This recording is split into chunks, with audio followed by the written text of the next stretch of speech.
From the Live Impact studio.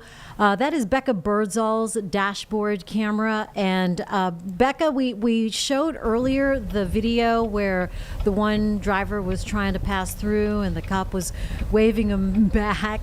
The water has receded somewhat from where you are, right?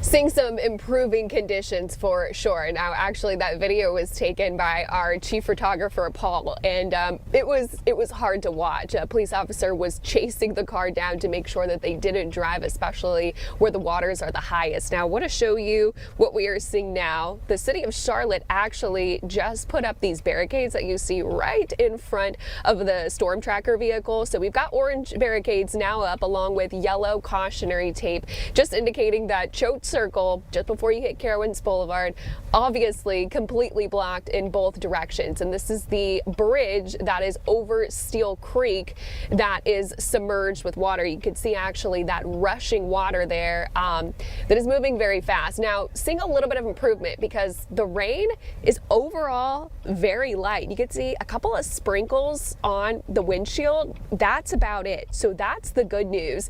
The bad news is this roadway is going to be closed likely for the afternoon and evening commute. So we've seen a little bit of improvements in terms of the water coming down, but also want to emphasize that yes, the bridge is covered in water, but also 50 feet out of the bridge, right in front of it, still covered.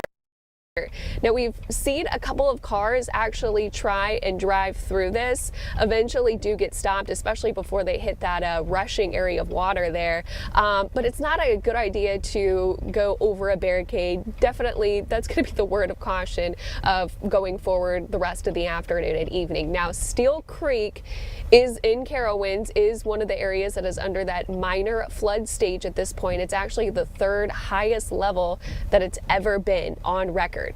So that gives you a perspective. Between 3 to over 4 inches of rain has fallen within this area. It gives you an idea of how high the water is. And you can see how fast that rushing water is as well. So exercise some caution, especially for that afternoon and evening commute. We'll continue to keep an eye on this. Doesn't look like it's having on traffic at the moment, which is a good news, but drivers are being forced to turn around again at Choate Circle just before you hit Carowinds Boulevard. It will likely be a very busy afternoon and evening commute, I imagine, with all the extra drivers, some of which likely will probably try and leave work early, but we'll continue to monitor this all day long on WCNC Plus, and of course coming up on the 4 and 5 o'clock shows.